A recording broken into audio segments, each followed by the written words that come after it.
You have a deep-rooted fear of being alone, so you try to keep as many people around you as possible. Friendships are extremely important to you, and you are easily hurt when you experience some sort of betrayal or wrongdoing in this area. You don't like for things to become stagnant, so you try to keep things moving forward at all times. Your health can be affected in negative ways when things begin to stand still. You have a strong work ethic and do well in partnerships, but you have another gift that you sometimes keep hidden away from yourself and the public eye: your strong intuition. If at any point you feel the inclination to lean more towards a spiritual path, you will discover this gift of intuition, which you will be able to use in very helpful ways. Because you're so logical and analytical, there can be a lack of emotional expression in intimate relationships.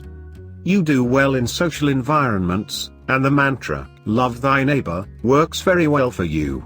At no point should you allow yourself to become lethargic or lazy. This type of energy has a very negative effect on your life. Again, your greatest hidden gift is in your spirituality.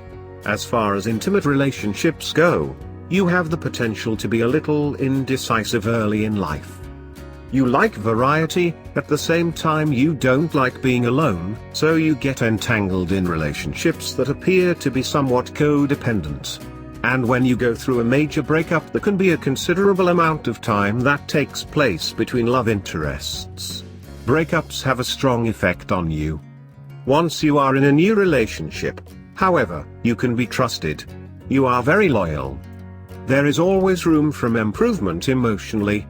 Relax. You will master this later in life. You sacrifice a lot for your family.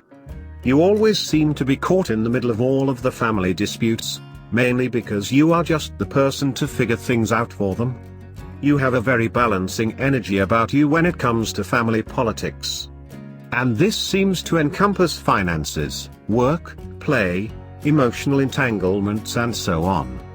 In addition to all of this, you have an artistic talent that can't be denied.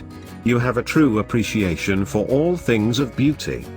You can also be connected with the healing arts on some levels.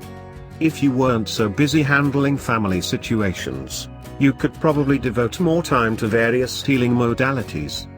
You have to walk a very thin line when it comes to giving too much of yourself for others, because this can sometimes lead to you giving too much of your time and energy, something you may not see returned to you equally. This can lead to you feeling taken advantage of. Always keep a healthy balance of how much you give others, and how much you take in.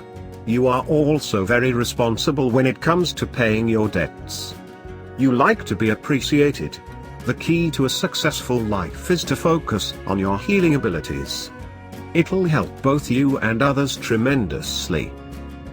Since you were born under the astrological sign of Aries, you can be energetic, enthusiastic, inspiring, curious, spontaneous, a leader, selfless, direct, helpful, a risk-taker, strong-willed, optimistic, courageous, stimulating, confident, assertive, persevering, and independent, but you can also be impatient, impulsive, headstrong, impetuous, restless, bossy, brash, foolhardy, easily offended, quick-tempered, lustful, self-centered, and quirky. Here are some suggestions on how you can bring positive change into your life. Follow through on your commitments, reflect on past lessons to avoid same mistakes, empathize with others, avoid conflict, and for God's sake stay away from the me mentality. Learn to be a bit more patient, stay grounded, don't be so bloody foolish, think before you act, and most importantly learn to love yourself and others unconditionally.